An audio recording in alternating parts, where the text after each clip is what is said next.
মাহফিলটাকে কেন্দ্র করে যারা টাকা দিয়ে, পয়সা দিয়ে, বুদ্ধি দিয়ে, পরামর্শ দিয়ে যারা দান করলো, রব্বুল আলামিন তাদের দানকে কবুল আর মঞ্জুর করে নাও। আল্লাহ তাআলা এমন একটা সময় হাত উঠাইছে, রাসূল সাল্লাল্লাহু আলাইহি ওয়াসাল্লামের মা আমেনা ডাক দিয়ে দিয়ে বলেন, আমি যখন আমার সন্তানটাকে গর্ভে ধারণ করেছি, আমি যখন আমার সন্তানটাকে দুনিয়ায় নিয়ে আসবো, সঙ্গে সঙ্গে তিনজন লোক আমার সামনে উপবিষ্ট হলো, তিনজন মহিলা আমার সামনে উপবিষ্ট হলো। আমি জিজ্ঞাসা করলাম, কে বা কারা তোমরা? ডাক দিয়ে বললেন, আমিনা রে, আমি হলাম তোমার আদি মাতা হাওয়া আলাইহি ওয়াসাল্লাম।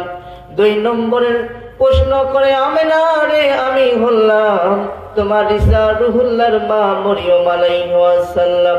তিন নম্বর জবাবে বললেন, আমিনা রে, আমি হলাম ফেরাউনের স্ত্রী আসিয়া।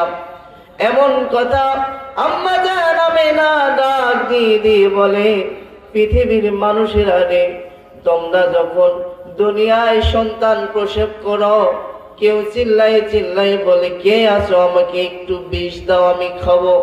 আম্মা জান আমেনা ডাক দিয়ে বলে, আমি আমার সন্তানকে যখন ডেলিভারি করি, প্রসব করি, আমি একটু টের শুদ্ধ পাই নাই। আম্মা জান আমেনা ডাক দিয়ে বলেন, আমি আমার সন্তানটাকে দেখেছি সেজদারত অবস্থায় ছিল।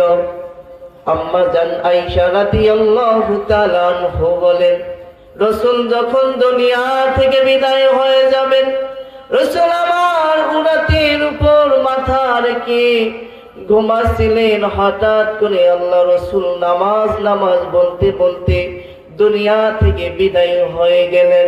নামাজ কত বড় একটা নিয়ামত।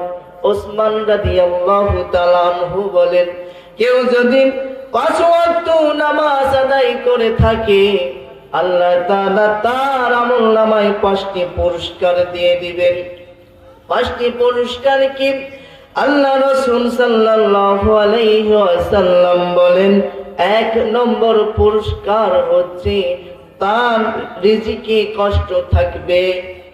নামাজীদের জন্য 1 নম্বর পুরস্কার, তার রিজিকে কোনো কষ্ট থাকবে না।